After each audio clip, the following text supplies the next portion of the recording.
માતાજી, જય શ્રી કૃષ્ણ. કેમ છો? મજામાં ને? બધા મજામાં છો? અને જો બટાકાની સબ્જી બનાવી છે. બટાકા લીધા છે, હવે છોલી અને જો ટબમાં છે ને રાખી દીધા છે. પછી છીણ કરીશું. હમણાંથી છીણ કરવું છે. જમી કરી લીધું, હવે અત્યારે છે ને છીણ કરીને રાખી દઉં. સવારે ઉઠીને તરત બાફી અને સૂકવી નાખીશું. બપોર થાય તો સુકાઈ જાય. તમે બધા વેફર બનાવી લીધી. અમે જો હવે ચાલુ કરી છે. હલો, મને આવો બટાકાની સલીમાં મદદ કરાવવા.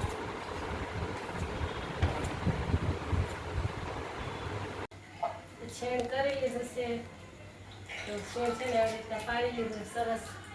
5 પાણીએ ધોયું છે મેં એટલે સરસ ચોખ્ખું થઈ ગયું. હવે આમને આના પાણીમાં રહેવા જ દઈશ. સવારે બાફી અને સૂકવી નાખીશ.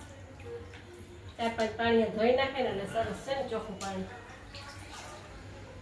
હવે આમાં રાખી દઈશ આખી રાત. સવારે બાફવાની રહે. હવે રાતે કરીને જ રાખી દેવાય. સવારે પછી બાફવાની રહે. સવારે બધું કરી તો વાર બહુ લાગી.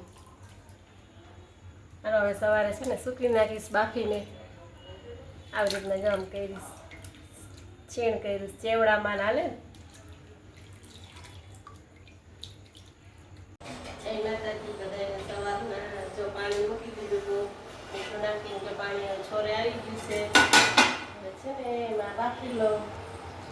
રાતે તમને બતાવી દીધી ને, પાડી લીધી હતી ને. અત્યારે બાફી લઉં. પાણી છોરે આવી ગયું છે. જારો રાખ્યો છે તો જારામાં રાખી દઈશ. નીકળી જાય તો સુકવતી જઈશ. તો અત્યારે બાફી લઉં. બહુ ન બાફવા દેવાની, નકર પછી આમ ઊંધો થઈ જાય.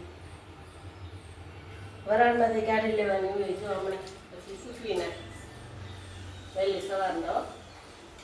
બપોર થાય ને તો સુકવાઈ ગઈ. થોડી નાખવું અંદર એટલે સરસ બફાઈ. હલો, બની જાય ને પછી આવજો બધા ચેવડો ખાવા. હવે સૂકવી નાખી. જો તે સૂકવી નાખી. સૂકવી નાખી. ઘરમાં સુકાઈ બારે ન સુકાઈ. બારેથી બહુ નરમી હોય. ઘરમાં સુકાઈ જઈએ ને પછી તડકાની બહાર રાખી તપેલામાં રાખીને બારે સુકાવીએ ને તો બહુ રજ થઈ જાય. ઘરમાં સુકવી. ઘરમાં અમે પંખો ચાલુ હોય એટલે સુકાઈ જ જાય. ને બહાર એકદમ લાલ થઈ જાય ને અંદર સરસ રહી.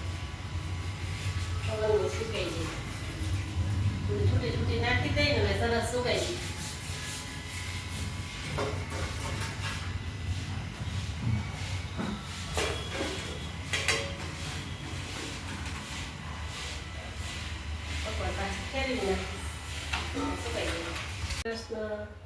જો વેફર બનાવી હતી ને એ સુકાઈ ગઈ ને એટલે છે ને ડબ્બામાં પેક કરીને રાખી દઉં. અત્યારે તરવી નથી. ચેવડો બનાવશું ને એ તરશું.